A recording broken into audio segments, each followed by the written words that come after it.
Good morning, and welcome to this thought for the day for Thursday, June the 2nd. A very special day, of course, as we all know, being the date upon which our Queen was crowned in 1953, having acceded to the throne in February the previous year on the death of her father, George VI. And it seems appropriate, therefore, before we turn to today's thought, to remind ourselves of those deeply moving words that Queen Elizabeth spoke and to which she has remained steadfast during her long reign.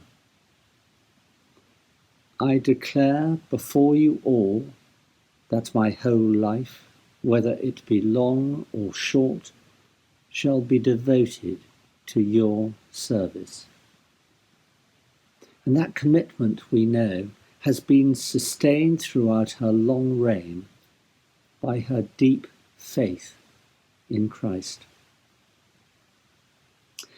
And now, to turn to today's thought, which is based on a well-known passage taken from Luke's Gospel, from chapter 8.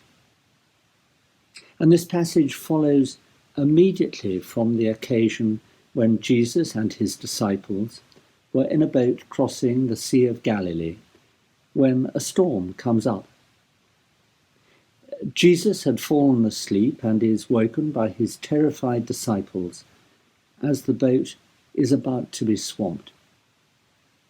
Jesus immediately rebuked the raging waters, and the storm subsided, bringing complete calm.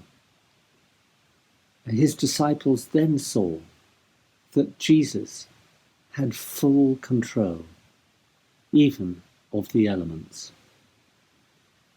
So our passage is as follows, verses 26 to 39. They sailed to the region of the Gerasenes, which is across the lake from Galilee. When Jesus stepped ashore, he was met by a demon-possessed man from the town. For a long time this man had not worn clothes or lived in a house, but had lived in the tombs. When he saw Jesus, he cried out and fell at his feet, shouting at the top of his voice, "What do you want with me, Jesus, Son of the Most High God? I beg you, don't torture me." For Jesus had commanded the impure spirit to come out of the man. Many times it had seized him, and though he was chained hand and foot and kept under guard, he had broken his chains and had been driven by the demon into solitary places. Jesus asked him, "What is your name?" "Legion," he replied, because many demons had gone into him, and they begged Jesus repeatedly not to order them to go into the abyss. A large herd of pigs was feeding there on the hillside. The demons begged Jesus to let them go into the pigs, and he gave them permission. When the demons came out of the man, they went into the pigs, and the herd rushed down the steep bank into the lake and was drowned. When those tending the pigs saw what had happened, they ran off and reported this in the town and countryside. And the people went out to see what had happened. When they came to Jesus, they found the man from whom the demons had gone out sitting at Jesus' feet, dressed and in his right mind. And they were afraid. Those who had seen it told the people how the demon-possessed man had been cured. Then all the people of the region of the Gerasenes asked Jesus to leave them, because they were overcome with fear. So he got into the boat and left. The man from whom the demons had gone out begged to go with him, But Jesus sent him away, saying, "Return home and tell how much God has done for you." So the man went away and told all over the town how much Jesus had done for him.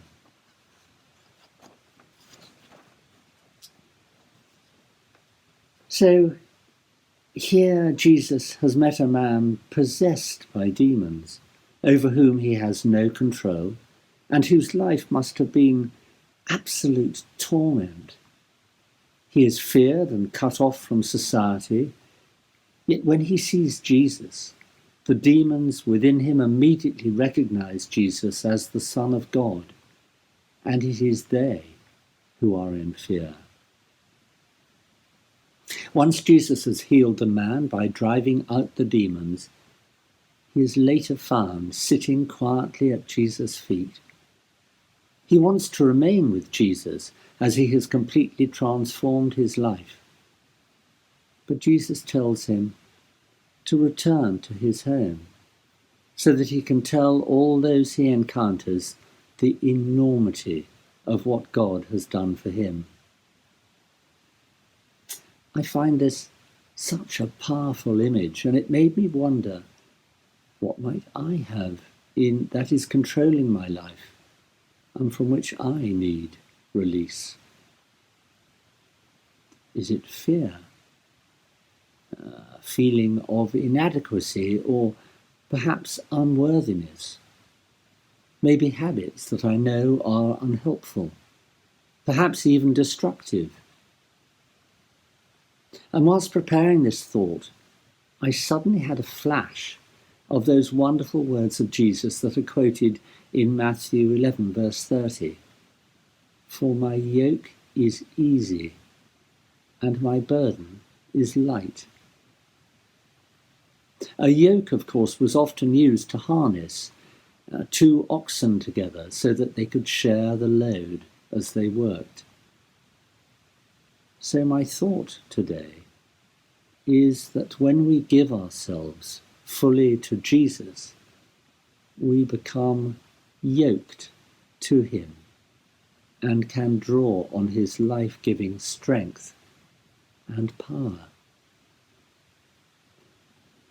So may this day be one in which you sense God's presence, strengthening and guiding you in all that lies ahead.